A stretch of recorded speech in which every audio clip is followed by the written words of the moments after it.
Alhamdulillah. Sihat Ustaz? Ya.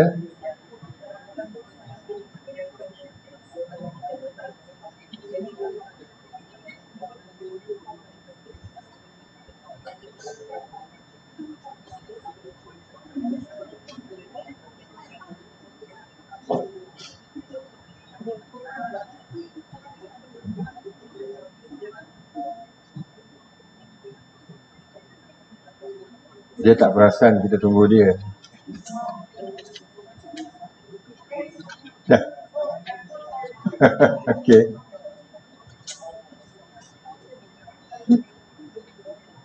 Okey, Alhamdulillah. Okey, insyaAllah. Thanks.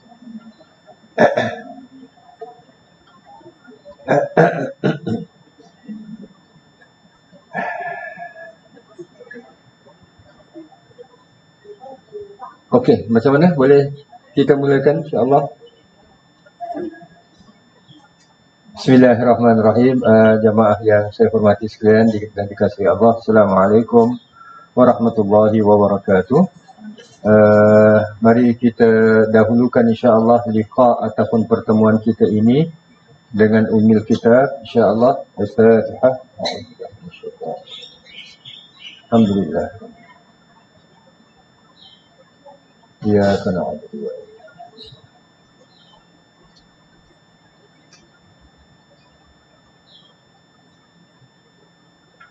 Bismillahirrahmanirrahim. Alhamdulillahirabbil alamin. Wassalatu wassalamu ala asyrafil anbiya'i wal mursalin. Nabiyyina Muhammadin sallallahu alaihi wasallam wa ala alihi wa sahbihi ajma'in. Rabbi shrah li sadri wa yassir li amri wahlul 'uqdatam min lisani yafqahu qawli. Subhanaka la 'ilma lana illa ma 'allamtana innaka antal alimul hakim. Rabbi a'udzu bika min hamazatis syayatin wa a'udzu bika rabbi an yahdurun. Astaghfirullahal azim, astaghfirullahal azim, astaghfirullahal azim wa atubu ilaih. Amma ba'd.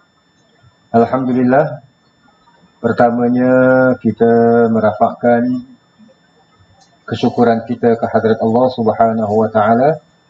Sekali lagi di pagi yang berbahagia seperti ini kita dipertemukan kembali oleh Allah untuk kita meneruskan kembara kita di alam firman, di mana kita masih sejak daripada 2 sesi yang lalu ataupun 3 sesi yang lalu kita masih menghayati surah Al-Ma'un. Dan insya-Allah bermula di pagi ini, dan saya rasa saya memerlukan juga satu lagi sesi selepas ini untuk kita mengambil bahagian yang kedua. Bahagian yang di mana banyak menyentuh 2 isu, 2 topik utama. Pertama yang terkait dengan solat, yang kedua terkait dengan Al-Ma'un itu sendiri, iaitu barang yang tidak diberikan walaupun dia ada. InsyaAllah perinciannya akan sama-sama kita lihat. Di samping sebahagian ulama juga dalam bahagian menafsirkan bahagian kedua ini ada masukkan isu yang ketiga, iaitu isu riya. Riya itu sendiri. InsyaAllah akan kita tinjau di mana firman-firman Allah ini mengingatkan dan sekaligus menjadi pedoman buat kita insya-Allah. Baik, jamaah dirahmati Allah, kita katakan bahagian yang kedua adalah dikarenakan Bahagian yang pertama lebih banyak memperkatakan tentang orang-orang yang dikatakan yukadzibu biddin, pendusta agama, yang memiliki dua ciri ataupun dua sifat. Pertamanya adalah mereka ini yadu'ul yatim, dan yang keduanya adalah wala yahuddu ala ta'amil miskin. Bermakna orang-orang yang mendustakan agama adalah orang-orang yang mengabaikan tanggungjawab. Dan walhamdulillah dalam sesi kita yang lepas pun kita telah pun sama-sama melaluinya. Tanggungjawab yang diperlukan, walaupun kalau ianya sekadar perkara-perkara tersebut perkara tahsiniyat, perkara-perkara aksesoris, perkara tambahan, ada boleh, tak ada pun tak apa. Itu kalau tak dibantu tak mengapa. Tak dibantu pun tak mengapa. Umpamanya rumah saya tak ada aircon, umpamanya, lalu cikgu besar nak sponsor, alhamdulillah lah. Itu maknanya tu benda-benda aksesoris lah, tambahan. Umpamanya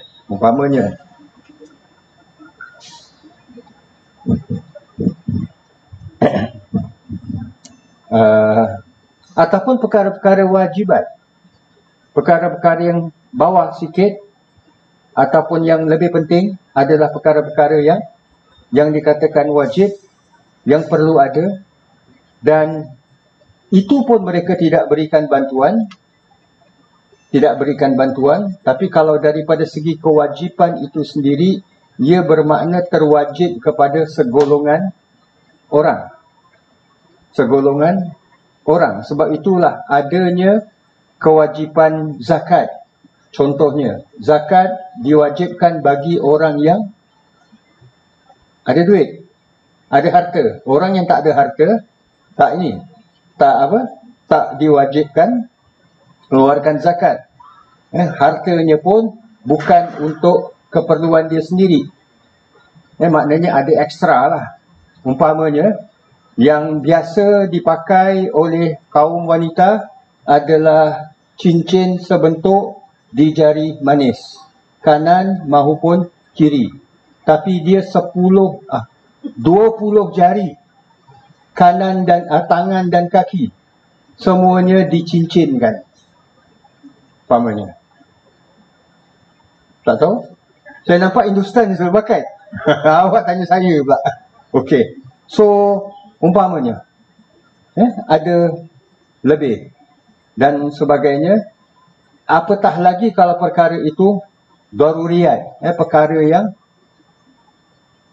bermakna persoalan yang terkait antara umpamanya hidup ataupun mati dan sebagainya. Okey, itu telah pun sama-sama kita perkatakan dengan panjang lebar. Orang-orang yukadzibu biddin.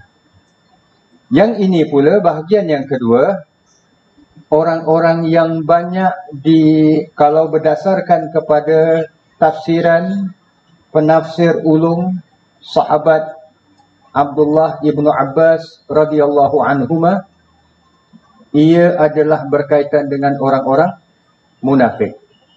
Lantaran itulah ada pendapat yang mengatakan, ini telah pun dalam mukaddimah dulu kita ambil, ayat 4 dan seterusnya turunnya di Al-Madinah Al-Munawwarah sebab menceritakan tentang orang-orang munafik. Orang munafik tak wujud di Makkah. Era Nabi berdakwah di Makkah belum ada orang munafik. Orang munafik hanya muncul setelah Nabi SAW berhijrah ke Al-Madinah Al-Munawwarah. Sejarah munculnya orang-orang munafik kita dah maklum. Pernah diperkongsikan kan sebelum ni. Dan usah mendakwa belum. Kita sudah maklum. Timbulnya orang-orang yang siapa? Orang munafik. Betul lah, orang munafik. Timbulnya orang munafik Iaitu apabila Nabi tiba di Al-Madinah Al-Munawwarah, mereka kehilangan kuasa. Lantaran itulah mereka membentuk ibarat kelompok yang baru. Hilang kuasa, siapa yang dimaksudkan? Orang Yahudi. Dan menimbulkan kelompok baru adalah kelompok orang-orang munafik. Itu yang dikatakan wa idza laqul ladzina amanu qalu amanna. Bila mana mereka ini bertemu dengan orang-orang beriman, mereka mengatakan kami beriman. Wa idza khalau ila syayatinihim, apabila mereka ini bersendirian dengan syaitan-syaitan mereka, iaitu orang-orang munafik ini bersendirian dengan orang-orang Yahudi, qalu inna ma'akum innama nahnu mustahzi'un. Sebenarnya kami ini bersama kamu. Kami ini hanya memperolok-olok orang-orang yang beriman. Okey, itu tentang orang-orang munafik. Kita tinjau ayat 4 dan 5. Firman Allah Subhanahu wa taala, a'udzu billahi minasyaitonir rajim. Fawailul lil musallin. Kalau orang yang demikian dikira dari golongan orang-orang yang mendustakan agama, maka cilaka besar bagi orang-orang yang sembahyang, yang solat. Kita dah katakan ayat ini daripada sudut bacaannya, waqaf dan sebagainya. Dan disambung dengan ayat yang kelima, allazina hum an salatihim sahun, iaitu mereka yang berkeadaan lalai daripada menyempurnakan sembahyangnya. Fawailun, ini banyak kita perkatakan. Perkataan wail. Dalam beberapa surah, antaranya Al-Mutaffifin yang pernah kita lalui. Tafsirannya adalah salah satu di antara nama neraka. Tafsiran yang kedua, wail ini adalah salah satu telaga neraka. Tafsiran ketiga, wail adalah salah satu tempat di neraka. Tafsiran yang keempat, wail adalah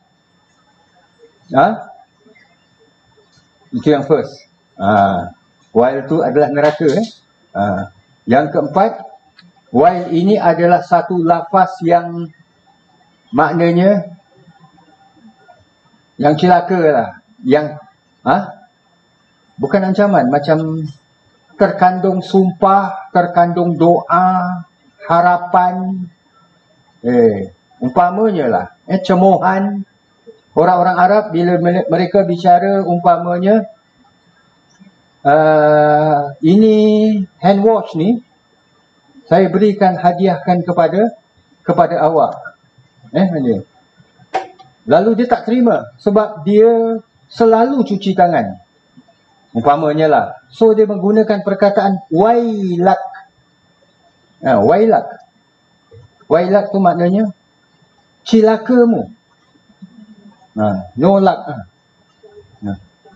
Apa kau fikir aku tak cuci tangan ke? Umpama. Anda ada sambung ayat Okey.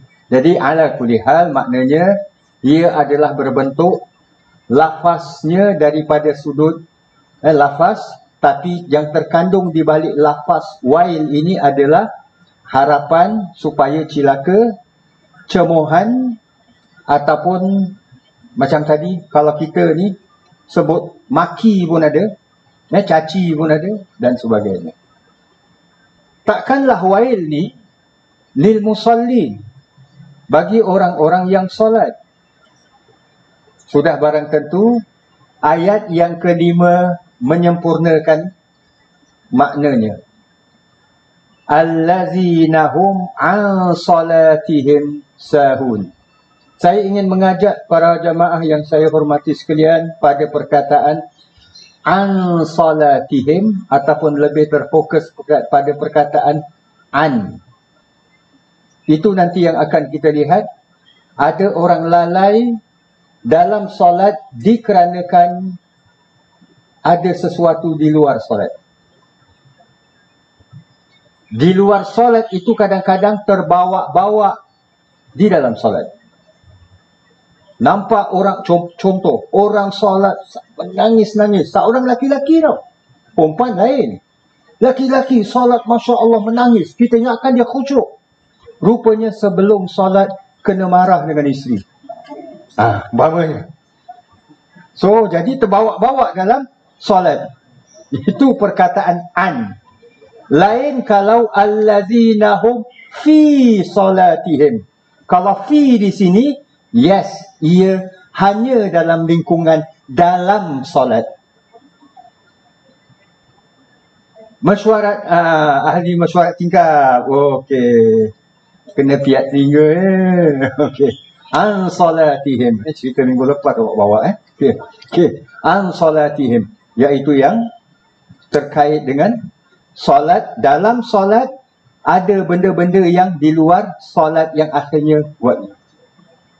Kadang-kadang benda kita langsung tak ingat. Lupa terus. Tapi tuk-tuk boleh ingat dalam solat. Semasa solat. Kan? Semasa solat. Masa luar solat ni, aku nak cakap apa dengan bila aku jumpa Abang Haji Gani ni, apa aku nak cakap tak ingat langsung. Padahal nak cakap, lupa. Nak cakap, lupa. Beliau sampai tunggu. Tak cakap-cakap. Umpamanya lah contoh. Solat zuhur.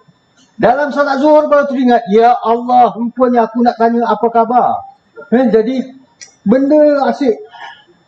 Tak teringat masa di luar solat, tapi boleh ingat dalam solat. Ini semua terkait dengan hikmah firman Allah an salatihim sahun.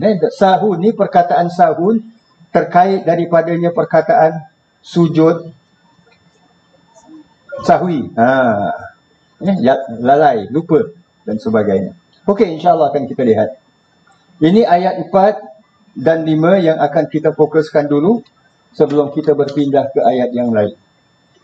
Inilah yang kita katakan diriwayatkan oleh Ibnul Munzir daripada Ibnu Abbas. Maknanya kata-kata ini kata-kata Ibnu Abbas, bukan sabda. Ini kata-kata Ibnu Abbas. Diturunkan kepada orang-orang munafik. Ayat 4 dan 5 ni. Mereka mempamerkan, menunjukkan, menampakkan ibadat solat mereka kepada orang-orang Islam bila bersama mereka. Bersama mereka ni adalah orang-orang Islam.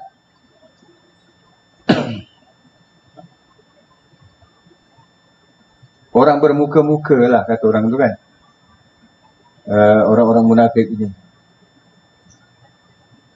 Orang-orang munafik, kita sedia maklum sejarahnya bukan setakat solat aja. Mereka ikut serta dalam perang, jihad. Salah satu faktor perang Uhud, salah satu faktor kekalahan tentera muslimin di perang Uhud adalah diorang-diorang ni.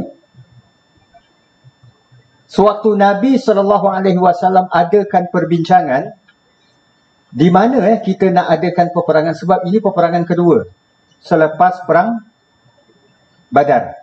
Badar tahun kedua. Yang Uhud ni tahun ketiga, bulan Syawal. Masih suasana raya lagi kalau kita. Nabi ajak para sahabat berbincang. Lalu ketua orang-orang munafik ini, siapa dia? Siapa ketua orang munafik? Abdullah bin Ubay. Jangan Ubay bin Ka'ab. Abdullah bin Ubay ini, dia beri cadangan. Kita bertahan saja di Madinah, tak usah keluar. So, okey, Nabi terima pandangan dia. Nabi tanya kepada sahabat yang lain. So, sahabat yang lain berpendapat kita pilih Gunung Uhud untuk kita jadikan medan pertempuran. So akhirnya Nabi setuju dengan pendapat dia. Itulah bila mana meninggalkan Madinah, ketika itu Uhud adalah merupakan perbatasan Madinah. Nabi SAW pulang daripada Khaybar, nampak Gunung Uhud. Nabi sampai mengatakan, itu dia Uhud, kita cinta kepadanya, dia cinta kepada kita. Gunung Uhud ni. So Nabi SAW kemudiannya memilih ini, dan mereka pun ikut keluar. Tapi di pertengahan jalan menuju ke Gunung Uhud ni, mereka berpatah balik. Alasan mereka, buat apa kita nak ikut serta? Nabi tak terima, tak dengar idea kita, cadangan kita. Dan dia berjaya mempengaruhi hampir 300 sahabat. Nabi keluar ke medan Uhud, berapa ramai? 1000. Mereka berjaya menarik hampir 300.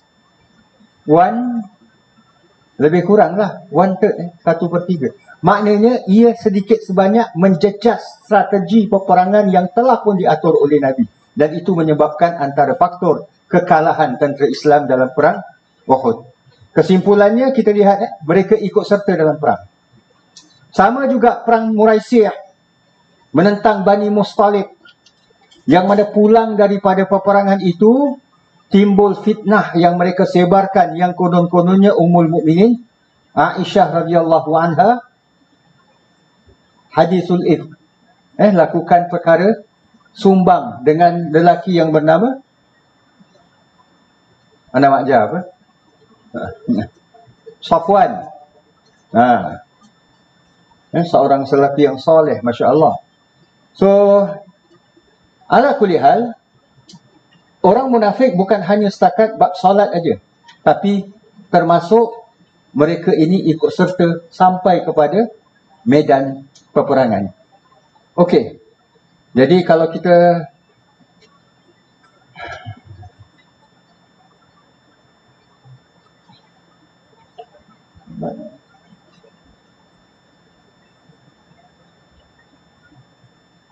melihat kepada fawailul lil musallin alladzina hum an salatihim sahun, iaitu kategori muslim yang lalai solat, seperti mana yang telah ditebarkan, bahawa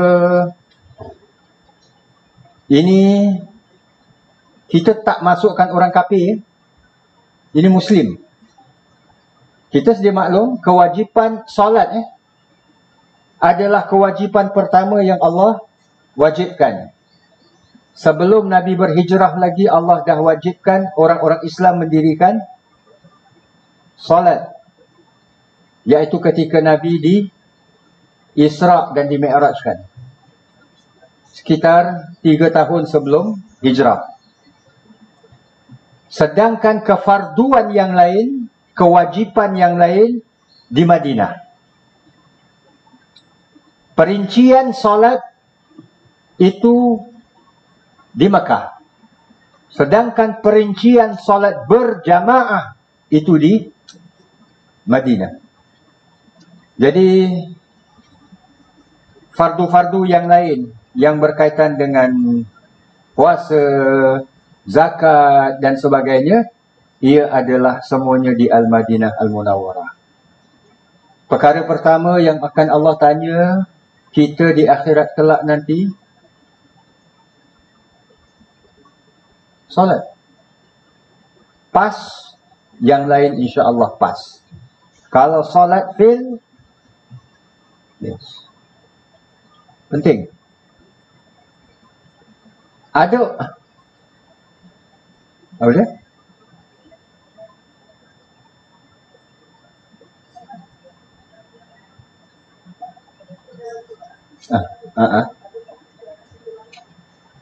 Tengok kategori mana? Muslim kategori mana? Malaikat akan tanya, Acong, umpamanya, Apa? Ahwat. Ahwat nama kopi kan? Okey. Betul? Ha. Nama kopi Ahwat. Brand.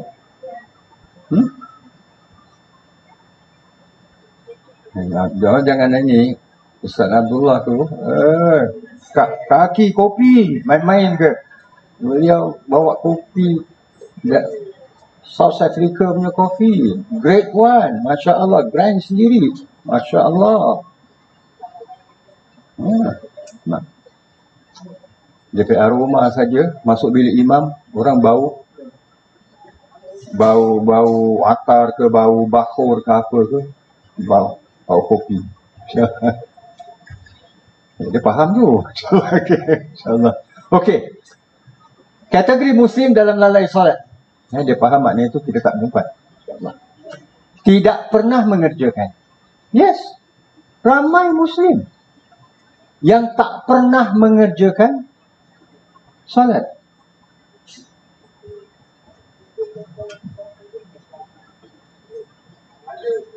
Betul. Ada, okey, Jumaat not so bad. Ada solat raya je. Setahun sekali. Ataupun hari raya dengan hari raya haji. Apa ya? Oh, itu dia kena solat. Dia tak boleh solat sendiri. Kita solat dia. Jauh sekali Cik Ida pergi. Okey. Ada orang Muslim, dia tak pernah mengerjakan solat. InsyaAllah akan kita lihatlah sama ada ianya jahil ke apa ke dan sebagainya. Pertanyaan daripada yang berbahagia, Datuk Tuan Haji Rahim kita, berkenaan dengan kalau dia Zuhur, Asar, Maghrib, Isyak tak solat, tapi dia solat Jumaat saja. Sanggup je booking slot untuk solat Jumaat. Tetaplah solat Jumaat itu dia terima. Diterima. Tapi solat Asar hari Jumaat itu sendiri, solat subuh hari Jumaat itu sendiri tak lepaslah. Jadi taklah tergolong dalam golongan tak pernah mengerjakan solat. Dia boleh claim. Bila malaikat tanya, dia akan jawab, aku solat Jumaat ber. Aku datang bawa sejadah sendiri ber. Pakai mask dan sebagainya. Contoh je lah. Okey. Jadi tak pernah mengerjakan solat. Ada tak? Ada kan? Apa yang kita kena buat orang macam ni? Ajak mereka. Kena mengajar. Tak tahu.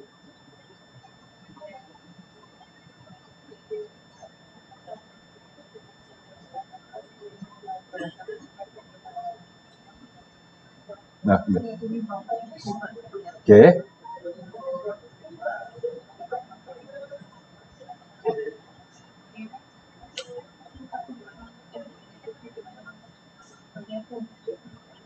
Mungkin kerana nantilah kita lihat jahil dan sebagainya kan. Tak pernah mengerjakan solat. Jadi Islam itu hanya pada nama. Islam itu hanya pada nama. Dan ini banyak sebenarnya. Banyak. Ramai. Di Singapura juga tak dapat kita nafikan. Masih ada.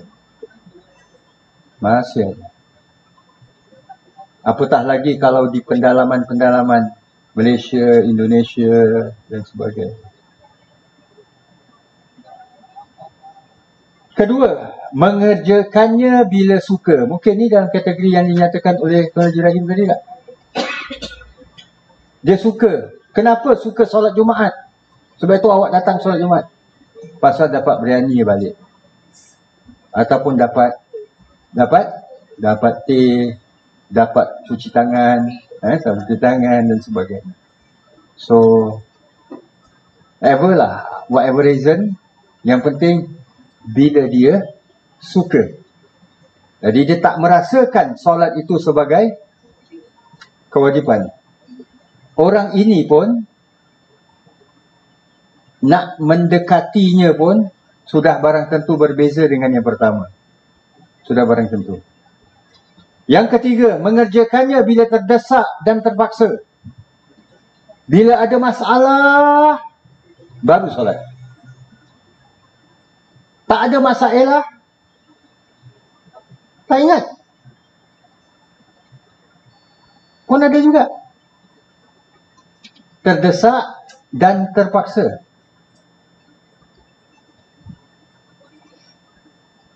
Kalau kadi dulu kan, di Singapura malah, ada ustaz, dia bila nak nikahkan orang tu, ini cerita-cerita lama lah kan kita dengar, nak nikahkan orang, dia tanya, awak tahu mandi junub?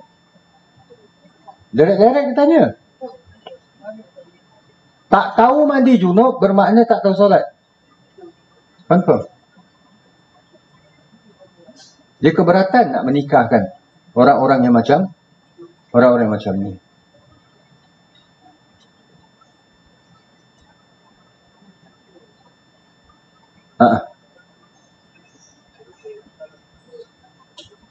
Macam mana?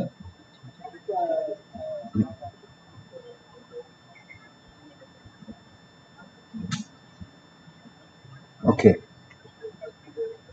Bila terdesak. Pertama sekali, kita pun dah faham, Allah ini adalah Tuhan yang Maha Rahman, Maha Rahim. Allah Tuhan yang Maha Pengampun. Dan Allah Tuhan yang Maha Adil. Setiap orang akan dibalas apa yang dia lakukan. Yauma yatazakkarul insanu ma sa'a. Masih ingat surah An-Nazi'at? Manusia tu bila dibangkitkan, dia akan teringat balik apa yang dia telah usahakan. So yang dia usahakan adalah dia solat tapi terdesak. Allah Tuhan yang Maha Adil, Maha Rahman, Maha Rahim. Allah takkan mengatakan engkau solat kerana terdesak, aku tolak. Tak. Tetap akan ada ganjarannya.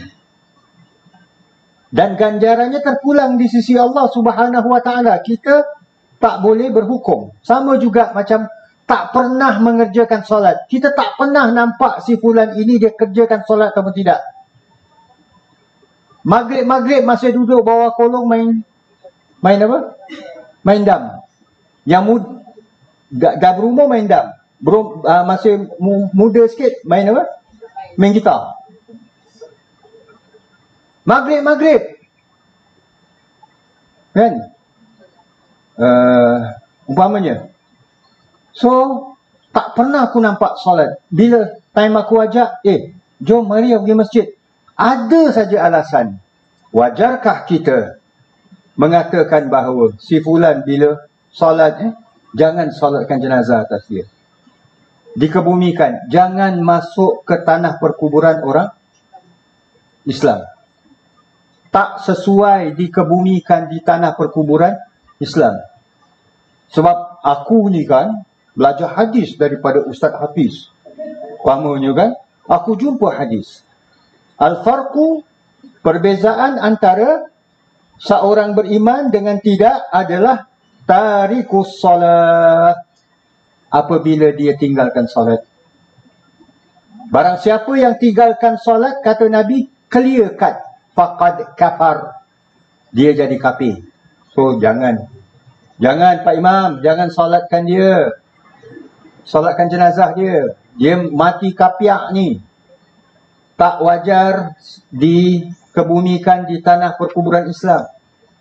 Wajarkah kita berbuat demikian? Walaupun tak pernah nampak dia mendirikan solat. Tak boleh. Ya. Tengok IC namanya, nama Islam. Halas. Pernah nampak dia mendirikan solat ke tak pernah ke, maghrib masih lagi mesyuarat tingkap dan sebagainya, itu terpulang.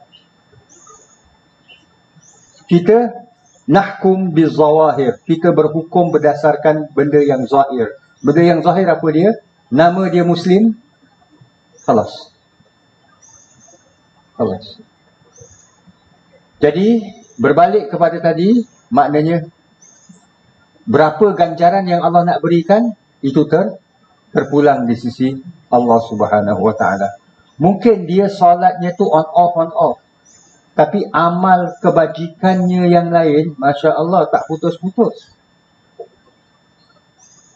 Dia tak pernah mengata orang, tak pernah mengumpat orang, mencela orang. Kita yang solat, keluar daripada masjid kadang-kadang, aku taruh selipar ni, kau tengok, ya Allah, staff tu lagi pakai aku punya slipper, aku punya sandal, ini baru beli ni, tak halal dia pakai. Pahamnya lah kan, contoh macam pernah berlaku je. Mengerjakannya bila terdesak dan terpaksa, melewat-lewatkannya. So ini orang Muslim juga melewat-lewatkannya. Apa? Waktu zuhur 1.20 hingga 4.30. Sebelum 4.30 tak boleh solat zuhur ke? Lewat-lewatkan. Pukul 3 solat. Boleh? Boleh. Tapi melewat-lewatkan tak? Jadi perkataan melewat-lewatkannya itu maknanya sengaja. Sengaja. Bukan atas sebab yang takkan dia lagi nak deliver something, umpamanya, bila dengar hayya 'alas solat, terus corner baring, pusing masuk masjid untuk tak nak melewat-lewatkan solat. Tak, kita on the road ke dan sebagainya. Nasib baik tak berlaku kat traffic light, orang horn dari belakang, dah green pun dia tak jalan-jalan, awasal dia sedang solat. So ini kerana sengajalah, tak ada apa-apa sebab. InsyaAllah melewat-lewatkannya. Kita maklum kategori waktu solat, tahu kan? Ada waktu sunnah, ada waktu makruh, ada waktu makruh tahrim dan seterusnya. Ada maklum okey. Okey lah. Tak maklum pun boleh tanya, tak Google, insya-Allah.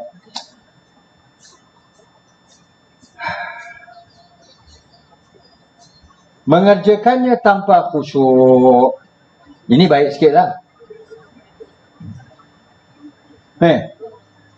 Okey lah, saya tak sentuh pada hari ini. Okay. Mengerjakan, nanti besok tak datang pula. Mengerjakannya tanpa khusyuk, InsyaAllah akan kita perkatakan khusyuk, detailnya besok. Okey, insyaAllah. Mengerjakannya tanpa khusyuk, tidak khusyuk. Itu yang tadi, itulah yang disebut bahawa dia terlupa benda, tapi dalam solat dia boleh teringat, umpamanya. Yes. Selalu Ya. Betul. Lupa barang solat ni. Okay. Satu tips yang baik tu. Bagus. Bagus, cikgu tahu. Bagus. Muslim dan solat yang dituntut. Jadi kalau kita lihat orang yang lalai, itulah dia tadi. Seorang Muslim yang paling ringan, dia solat on time dan sebagainya, tapi tidak khusyuk. Jadi apa yang diperlukan, yang dituntut? Mendirikan solat dan khusyuk dalam solatnya. InsyaAllah akan kita berkatakan sedikit sambungannya besok tentang khusyuk ni sendiri. Dan yang keduanya, mendirikan solat dan khusyuk dalam solat. Yang kedua, menjadikan solatnya itu mi'raj kepada Tuhannya. Pernah suatu hari Nabi SAW sedang bersama dengan para sahabat. Ketika itu manalah ada jam kan. Nabi melihat matahari dah condong, iaitu ke arah barat, maknanya dah masuknya waktu asar. Maka Nabi SAW minta daripada Bilal untuk laungkan azan. Kita pernah share ni kan, di mana kata-kata Nabi, arihna ya Bilal, arihna.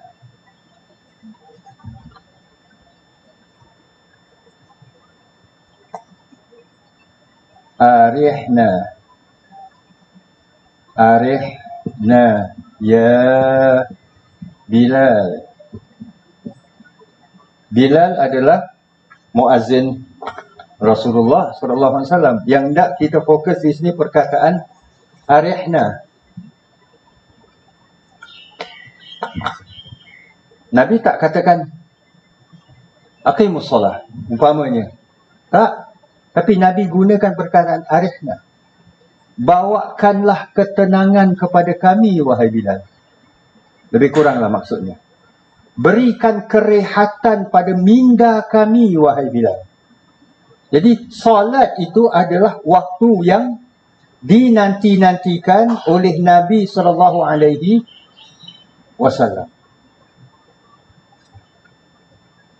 Dia sama. Orang yang kalau nak solat berjamaah, dia akan solat berjamaah masuk masjid bila dia mendengar hayya 'alas solah kan? Waalaikumsalam. Dia masuk apa? Masuk ke masjid. Dia beri salam tu pulang kan? Okey. Masuk ke masjid. Tapi ada orang yang menanti kedatangan masjid. Menanti kedatangan waktu azan. Ini punya beri salam ni pasal lagi. Okay. 7 macam golongan yang akan menerima naungan di hari tiada sebarang perlindungan kecuali perlindungan Allah adalah wa rajulun qalbuhu mu'allaqun bil masajid. Seorang lelaki yang hatinya terikat dengan masjid. Ini salah satu golongan. Terikat dengan masjid. Para ulama menghuraikan maksud hadis ini, detailnya besok, iaitu orang-orang yang menantikan waktu solat. Maknanya sebelum azan dia dah ready kat masjid. Sebelum azan dia dah ready kat masjid. InsyaAllah. Okey. Menjadikan solat itu mi'raj kepada Tuhannya. Mi'raj. Tahu mi'raj Kita sudah maklum. Iaitu untuk dia menghadap. Sebab itu kalau kita perhatikan dalam solat kita, walaupun dari segi hukum dia adalah sunat. Apa dia? Doa iftitah ataupun doa istiftah. Apa yang selalu diucapkan dalam buku panduan mari sembahyang? Wajjahtu wajhiya lilladhi fatara as-samawati wal ardh. Aku menghadapkan wajahku kepada Tuhan yang menciptakan langit-langit dan bumi. Hanifan muslima, dengan penuh luhur, dengan penuh surrender, menyerah diri, taat, tunduk, patuh. Wama ana minal musyrikin. Jangan terbalik. Wama ana minal muslimin pula.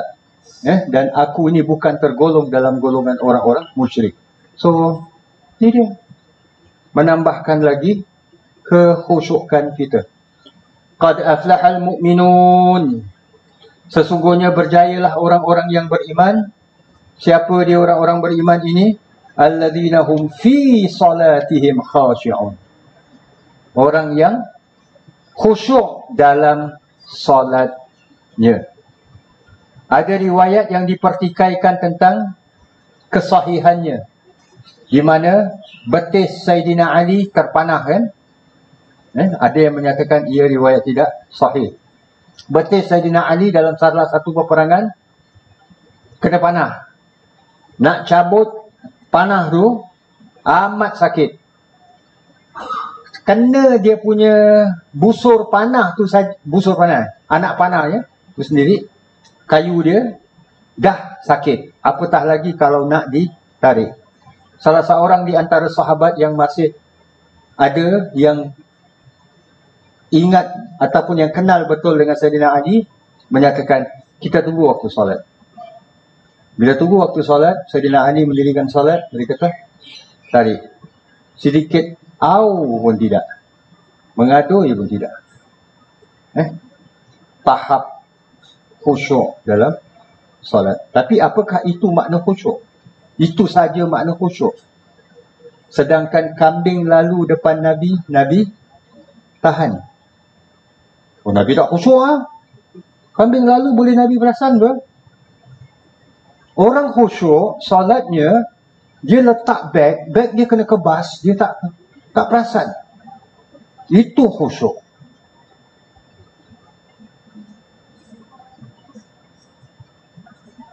Oh, okey, nanti kita cakap. Pas ni, kalau tak cukup, besok. Okey, insyaAllah. Makna khusyuk. Paling minimum, diam dan merendah. Ini daripada sudut makna. Diam. Sebab itu, para ulama mazhab menyatakan, mereka berselisih. Bila imam baca Fatihah, kita duk makmum dengar. Bila imam baca surah, kita baca Fatihah. Ini mazhab Syafi'i. Sebab Imam Syafi'i mengambil dalil bahawa Fatihah ni salah satu rukun daripada rukun-rukun solat. Mazhab Hanafi tidak. Tak. Imam baca Fatihah, kita duduk diam dengar. Dengarkan. Dan digunakan dalil lagi satu, wa idza quri'al Qur'an, apabila Quran tu dibacakan, fastami'u lah, maka perdengarkan. Dan ini perintah bukan hanya setakat di luar solat, di dalam solat. Jadi tak baca Fatihah, sebab baca kemudian disokong dengan hadis yang lain, bacaan imam cover bacaan makmum. So terpulang lah.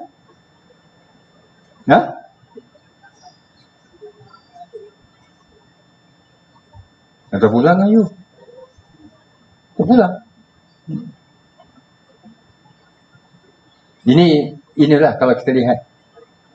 Sebabnya diam apa yang dibaca. Itu merupakan salah satu di antara ataupun makna asal bagi perkataan khusyuk.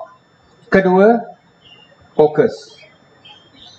Memberi tumpuan yang penuh. Sebab itu dikatakan bahawa dah dikira khusyuk apabila orang itu solat, dia sedar yang dia solat. Walaupun hanya seketika. Solat maghrib 3 rakaat, panjangnya lebih kurang 8 minit, 30 second saja yang dia ingat, aku sedang solat. Tapi lain-lain dia pakai duk ikut imam aja. Tapi fikiran dia melayang. Pergi Bintan lah, pergi Batam lah, pergi jauh sikit dia pergi Hong Kong, lagi jauh dia pergi Hawaii dan sebagainya. Melayang. Yalah, pasal ikut imam senang kan, imam rukuk, imam sujud, dia sujud, sebagainya. Tapi paling tidak pun dia sedar, itu dah dikira khusyuk. Diterima oleh Allah, itu bukan soal kita. Allah nak terima, Allah tak nak terima, bukan tanggungjawab kita. Kita serahkan kepada Allah.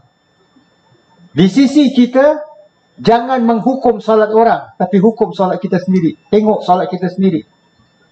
Dia nak solat ke apa ke. Kadang-kadang ada orang gitu kan.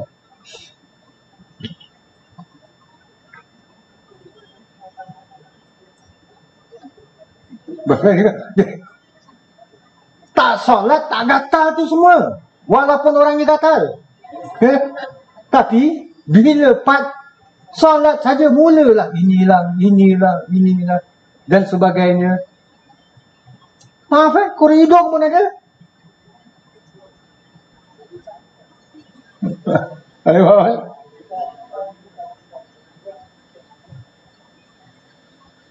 Ada seorang ahli sufi. Bila dikatakan, bila datang itu semua, sekarang ni gatal. Boleh garuk tak? Boleh. Boleh garuk. Yang tak boleh adalah bila mana kita solat tu gatal, kita pergi kat dinding, kita apa aja. Garu pakai jari, okey. Kan? Boleh. Pasal ini dah kira anggota kasar kan? Garu okey. Rosakkan solat? Tak. Batalkan solat? Tidak. Garu boleh. Tapi ahli sufi mengatakan tahan. Sebab ia adalah untuk kamu ini lebih menumpukan. Sebab benda ni kadang-kadang dia datang. Setan kat sebelah, dia ambil apa? Feather duster ke apa dia? Dia tahu kan? Bayang kacau-kacau, dia bisik, kau punya apa? Maaf, taik hidung keluar sikit tu. Kau punya kan? Baca.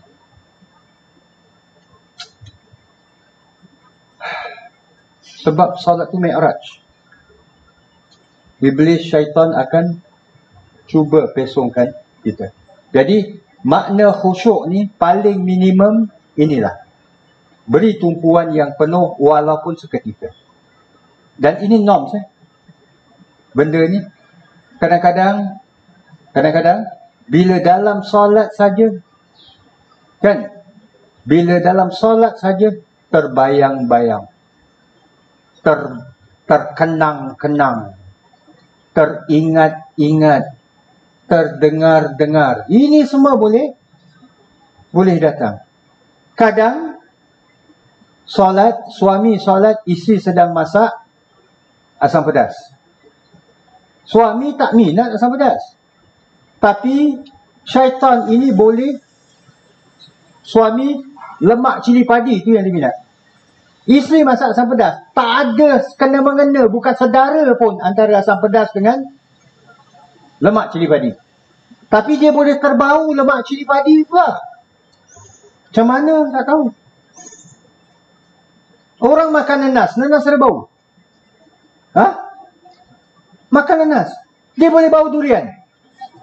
Contoh, minat durian ni pasal. So ini semua adalah kita tak dapat nafikan lah pengaruh-pengaruh ini. Sebab syaitan ni boleh pengaruhi psikologi kita sebagainya.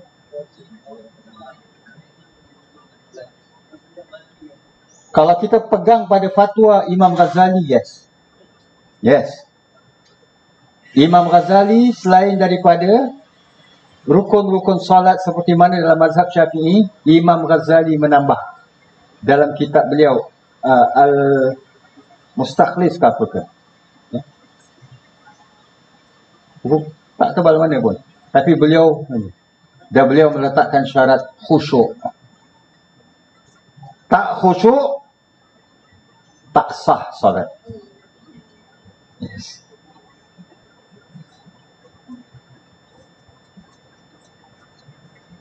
Tak ada pun kan. Saya nak pegang pada pendapat ni. Tak ada pun. Ya, Tuan Haji Tarikh.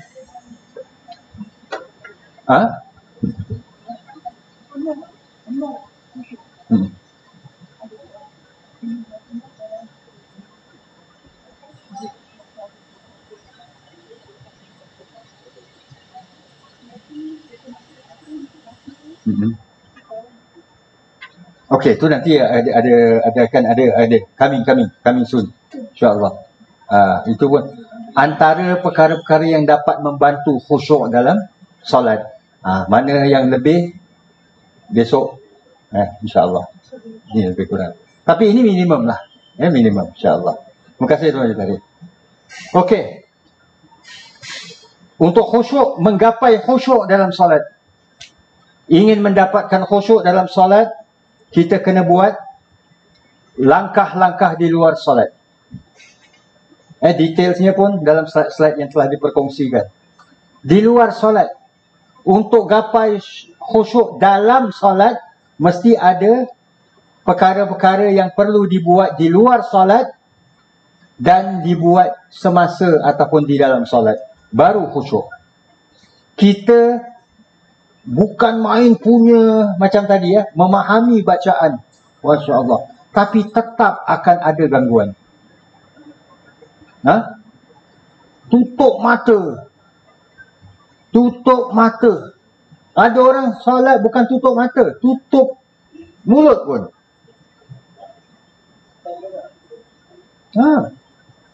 Saya solat baca dalam hati. Boleh tak solat baca dalam hati? Apa dia? Rukun qauli. Tapi Fatihah dia baca. Yang lain tidak. Rukuk, sujud, mulut dia tutup. Tutup rapat. Ditambah pula pakai mask. Orang pun tak tahu kan? Okey. Langkah-langkah di luar. Habis saya time. Okey. Kita tinjau insya-Allah. Jadi dia bukan hanya setakat nak khusyuk dalam solat, masa itu kita khusyuk. Di luar solat, antaranya lah makan dan minum dengan barang dan dari sumber yang halal. Macam hadis kan, dia angkat tangan, ya Rab, ya Rab. Apa kata Nabi? Fa mat'amuhu haram wa mashrabuhu haram wa ghudhiya bil haram fa anna yustajabu lah. Ini doa. Sedangkan solat tu pun doa. Dia makan, dia minum, dan dia disuapkan, memenuhi perut dia tu dengan benda-benda yang haram. Fa anna yustajabu lah. Bagaimana doanya itu dapat diterima, dimakbulkan. So, makan, minum dengan barang dan dari sumber yang halal. InsyaAllah. Kedua, dan ini definitely lah di luar solat lah. Dalam solat tak boleh lah kan. Menjaga tutur kata dan tingkah laku. Apa kena mengenai dengan solat? Nak kena jaga tutur kata dengan tingkah laku.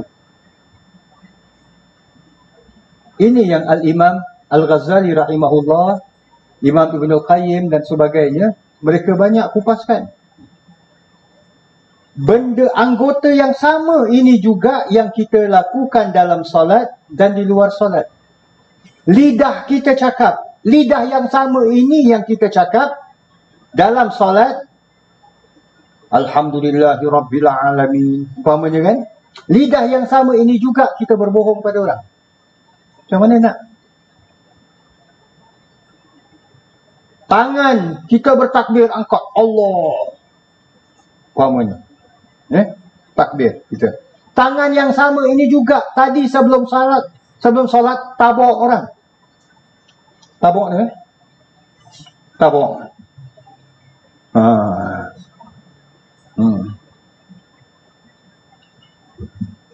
Sepak dengan apa? Dengan tapak. Kalau dengan semua ini dari belakang tangan, tabak lah tu. Menjaga tutur kata dan tingkah laku. Tingkah laku kita pun. Lagi-lagi kalau terkait dengan orang lain. Memperbaiki pergaulan sesama insan. Kadang-kadang orang cakap, kita punya perangai macam ini, alamak. Dia ni perangai macam apa? Saya tak sampai hati nak cakap. Cik Ida dia. Perangai macam setan. Orang meluahkan, terkadang kata-katanya itu bila dia dizalimi, teriring dalam ucapannya adalah doa. Dia mendoakan kita jadi setan.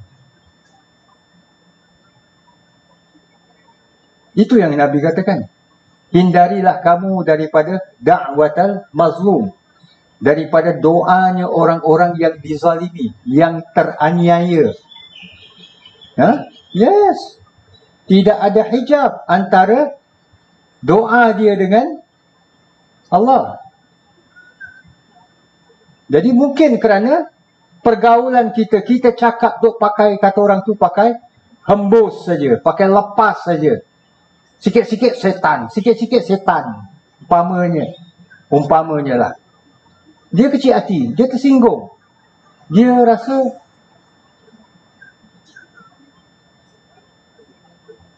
aku dizalimi dan sebagainya. Adakah aku tolong dia, dia kata aku setan?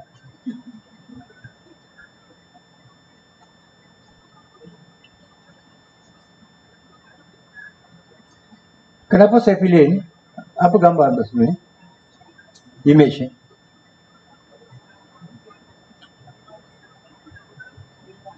Yes. Lizard membantu lizard yang lain. Ini lizard bolehlah membantu. Whatever cara. So pergaulan. Sebab dia tahu kalau lizard yang lain nak selamat, harapkan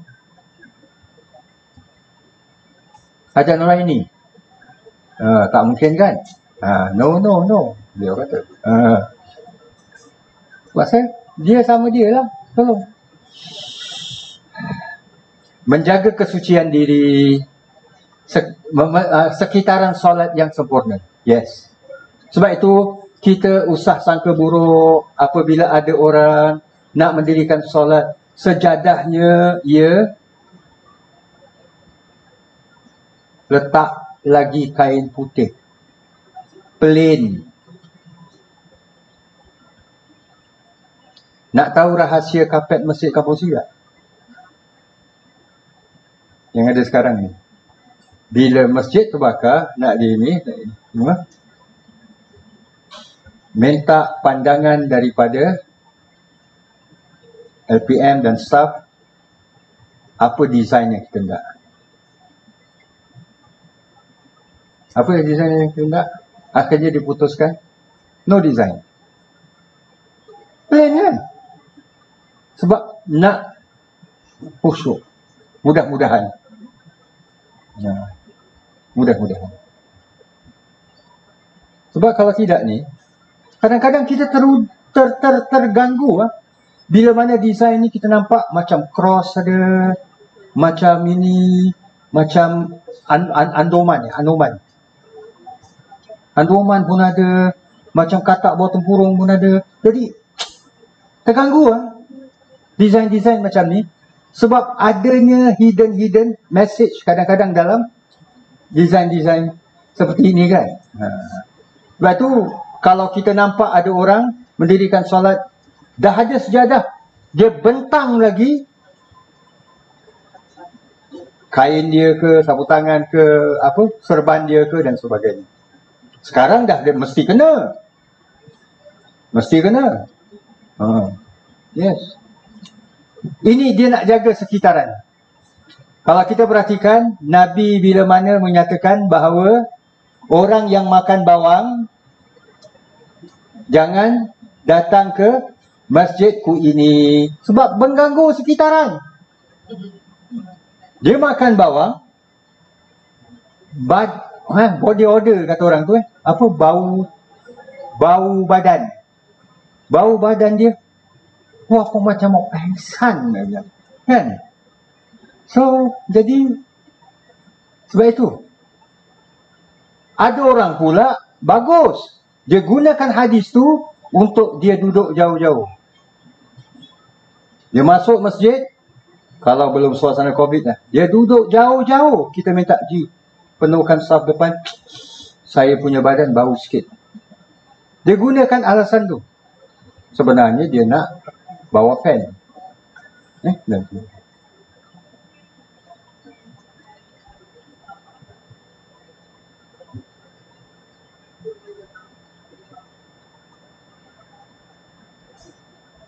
Boleh? Ya? Boleh? Kita sedia maklum dari isu ni dah dulu mungkin tak dikupaskan tapi sejak adanya COVID bahawa soft solat itu adalah rapat penuhkan soft adalah sunat. Haji Syari solat dekat hall. Isterinya datang dekat master bedroom solat. Haji Syari tak tahu yang dia ini sekarang sudah officially jadi imam. Isterinya jadi makmumah. Jadi makmum ikut. Solat berjamaah sah tak? Macam mana? Dia dengar. Lagi aja suara power. Bacaan sedap. Ya, kalau boleh orang 2-3 blok nak dengar. Kan? Jadi, umpamanya. So, dia baca. Persoalan saya adalah solat berjamaah sah atau tidak? Sah. Sah. Yang menjadi syarat adalah makmum tahu pergerakan ataupun bacaan imam. Maknanya dia tahu yang dia makmum. Imam tak disyaratkan untuk tahu ada makmum. Dia solat, belakang dia 2 orang, Bilal dengan 1 jemaah. Memang masjid tu tak ramai orang. Dia jadi imam. Dia baca. Si Bilal kentut, si makmum pula terbatal wuduk. Dua-dua tinggalkan solat, dia sendirian. Dia tak sadar. Perlu teruskan tak? Perlu teruskan tak? Ya. Dan sebagainya. Tak disyaratkan, poin dia adalah imam mengetahui adanya makmum. Tapi makmum kena tahu. Dia solat berjamaah, insya-Allah.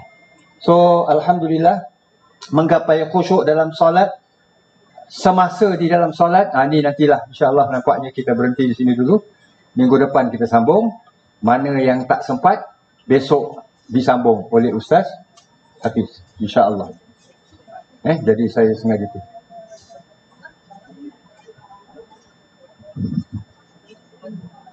Masuk bedroom.